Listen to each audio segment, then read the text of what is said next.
bitch, for sure. And we talking about the motherfucking planetary motherfucking energies that's going on right now. Now the planetary energies that's going on right now, you know what I'm saying? It's flight astrology. You know what I'm saying? Throw my little twist on it real quick. It's going on for the night, tomorrow. You know what I'm saying? A lot of shit going on, man. Now check this out, right? Check this out real quick. You got the sun in Sagittarius. You got the moon in Sagittarius. Which there's gonna be a new moon.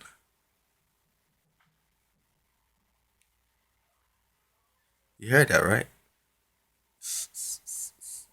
You got Mercury in Sagittarius, which is in 29 degrees, which is actually in the galactic center right now. So Mercury is just going crazy, wild, and abstract thoughts is getting communicated within the self right now, but it's not actually getting expressed because it's in a tug of war match actually with the sun. And with the sun is actions, right? And with Mercury is how you build on communication. So your actions, you're going to want to do what you want to do and not waste time explaining it, because it's both in fire. So you got a little tug of war match going on between your intellect and between your actions right now. So, you know what I'm saying? You may feel a little restless even.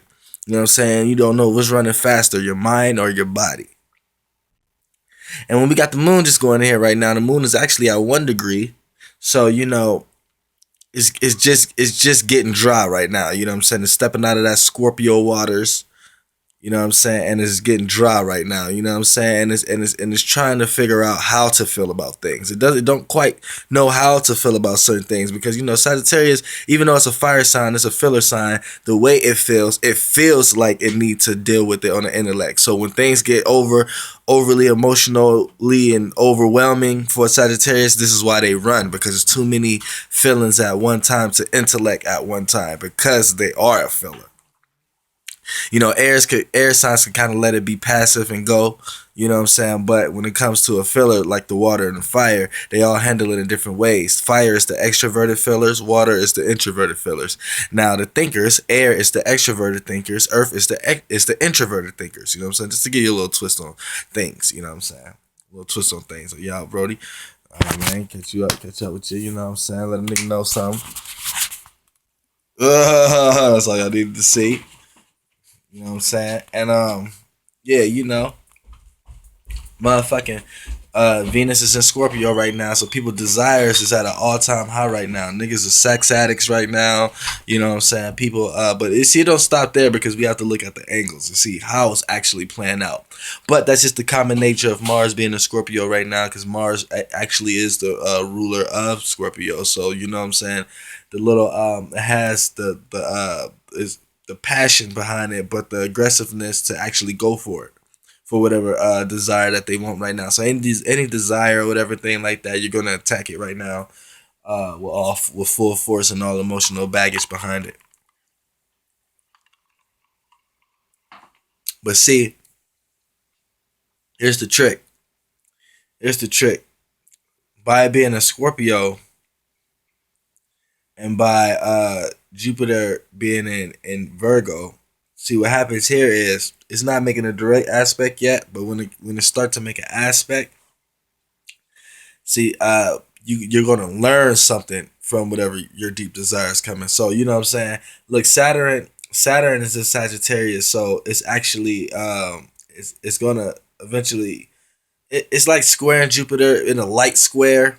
You know what I'm saying? So Saturn is making some aspects. So whatever you have to learn about your desires or whatever like that, because Jupiter is in Virgo, and it's going to become a sextile to Venus.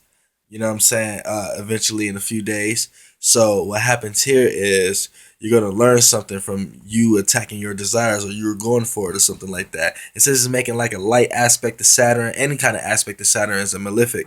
You know what I'm saying? So whatever you learn may be a lesson. Like, you know what I'm saying? Like, you may have sex without protection and then catch a STD. You know what I'm saying? Something like that. You know what I'm saying? So kind of be careful about certain things, like even with your cars or anything like that, or any kind of vehicle, any kind of device you use every day. Make sure it's even if your phones, make sure your phones stay charged, because you may be doing one thing on your phone and it may seem like your day usually go how it usually go, and before you know it, your phone about to die, and you ain't even got your charger to charge it. So things like that. You can forget your phone charger and shit like that on days like this. So, and it's gonna be going on for the next couple days. So you know what I'm saying. So and it's, especially when they catch up to Saturn. You know what I'm saying, when Venus start catching up to where Saturn at, and as far as degree wise.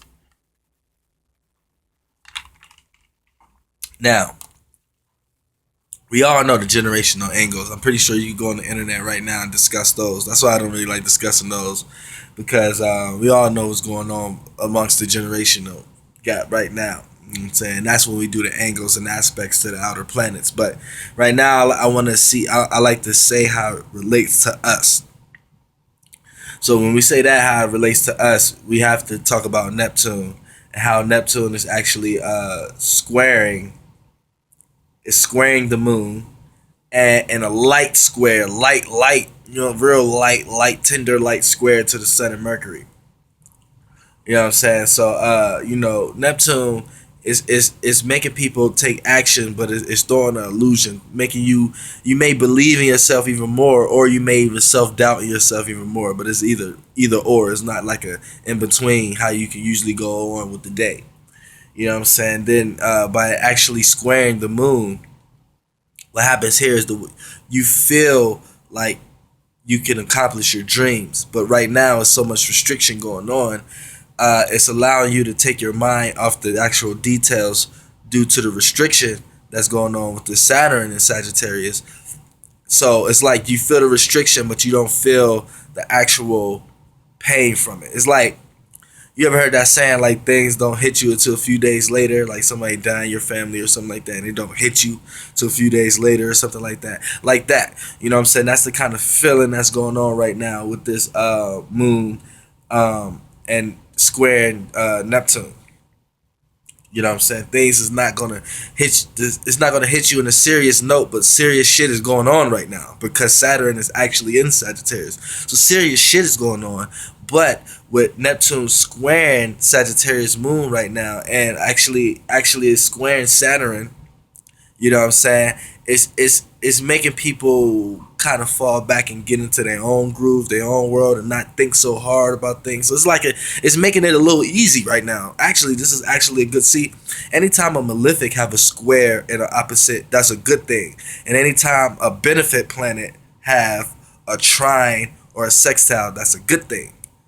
You see? Now when a malefic has a sextile or a trine with something, that's usually bad. You know what I'm saying? Now, I don't like to say bad or good, but I'm trying to give y'all a few insights on how you really should look at things. You know what I'm saying? And when a benefit have opposition or opposition or square, that's usually bad. You know what I'm saying? So, like, you get what I'm trying to say? Like, it's the opposite around. You know what I'm saying? When a malefic like when Saturn and Mars is in a square with each other, that's a good thing. That's a good thing. You know what I'm saying? That's a good thing. When the moon and Venus is in a sextile or trine, that's a good thing. That's a